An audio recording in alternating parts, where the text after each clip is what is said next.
moció és el primer, a ningú se li escapa, des que el govern i la CUP tenim un pacte d'estabilitat.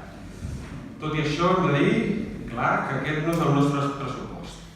Hem parlat amb el govern i volem creure que anem aportat idees i millores, però també estem convençuts que es podria avançar més decididament en algunes matèries que entenem claus per la gent de Sitges i el seu futur en un poble més amable que no els expulsi ni els tingui treballant en la precarietat.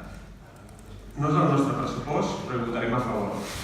Hi votarem a favor com una bona declaració d'intencions i perquè s'avança en bona part dels punts que es contemplen en el pacte d'estabilitat. El govern ja ens ha explicat les bondats d'aquest pressupost: inversions en educació, recintes esportius, el nou contracte de neteja, habitatge de protecció oficial, control dels pisos turístics, municipalització del servei de la zona blava, menor retorn del deute, etc. També un càlcul d'ingressos en augment que sustenta aquesta expansió en el pressupost. Sobre aquest últim tema, com han fet els companys de l'Horitzó, parlarem més àmpliament de l'aprovació definitiva de les ordenances fiscals. Però ja apuntem que aquest augment ha de tendir a ser més just, equitatiu i redistributiu i acabar d'una vegada les modificacions impositives lineals. La gran pega d'un pressupost és precisament el fet que és un pressupost, una declaració d'intencions que cal materialitzar, i aquesta ha sigut la gran assignatura pendent d'aquest Ajuntament des de fa anys, ja sigui per problemes econòmics, administratius o per, en alguns casos, falta de decisió política. Havent solucionat bona part dels problemes econòmics i en vies de millora administrativa, o això ho esperem totes, ens queda vigilar perquè la decisió política no defereixi. És per això que a finals del 2018 volem veure com s'ha avançat clarament en els 4 eixos que des de la CUP entenem prioritaris i cabdals per, com hem dit, fer un Sitges més amable per a la seva gent. Número 1. Habitatge.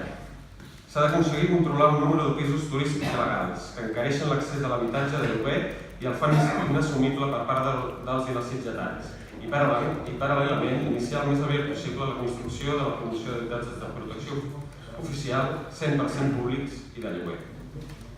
2. Equipaments. Amb el creixement poblacional previst i el dèficit històric que arrosseguem, dotar el municipi d'uns nous i millors equipaments és primordial i la llista és llarga. Podríem dir, aconseguir la reobertura del cap les 24 hores i fins i tot construir-ne un segon, recuperar el RUSC, espais per a la promoció cultural, i aquí nosaltres pensem en el Mercat Vell, construir un nou recinte firal, una biblioteca, etc. 3. Municipalitzacions i control dels serveis externalitzats.